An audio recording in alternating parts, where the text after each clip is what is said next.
Top quality और consistent performance के लिए सिर्फ सिल्वर पंप। टॉप क्वालिटी और कंसिस्टेंट परफॉर्मेंस के लिए सिर्फ सिल्वर पंप, नाम याद रखना। या ऐतिहासिक ग्राउंडवर मी आहे। या ग्राउंडमध्ये मोठ्या प्रमाणात आता खोदकाम करून नवीन इमारतीचं बांधकाम सुरू होणार होतं, पण स्थानिक या ठिकाणच्या शहराच्या जागरूक नागरिकांनी हे बांधकाम बंद पाडलं। त्यांचं मी निश्चितपणे अभिनंदन करतो आणि त्यांना त्यांचे आभारही व्यक्त करतो।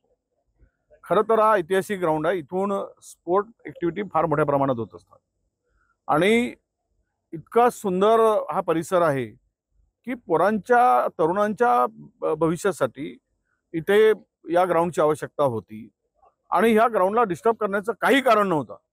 जर जिल्हा परिषदेची इमारत बांधायचीच होती तर तुम्हाला अनेक ठिकाणी जागा आहे आणि वन विभागाने त्या जागेने संपूर्ण शहर व्यापलं आहे आणि अशा वेळेस पोरांनी कुठे जायचं?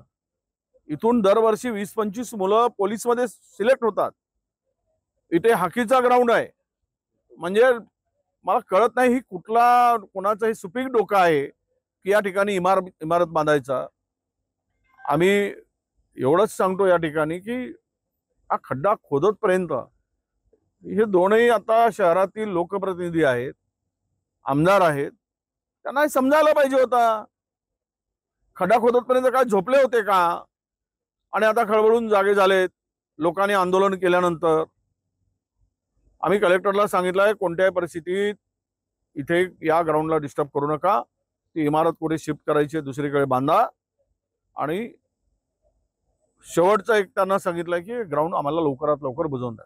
जिल्हाधिकाऱ्यांनी ते मान्य केलेलं आहे आणि ग्राउंड आता लेवल करून ते देणार आहेत। त्या ग्राउंडला कुठे डिस्टर्ब करणार नाहीत असं त्यांनी मला या सगळ्यांचे भेटल्यानंतर आश्वासन दिलंय। मी परत जागरूक नागरिकांना धन्यवाद देतो।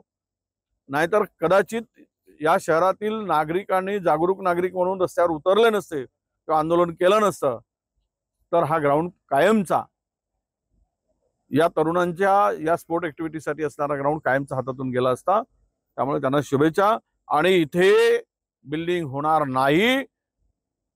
नाही म्हणजे नाही।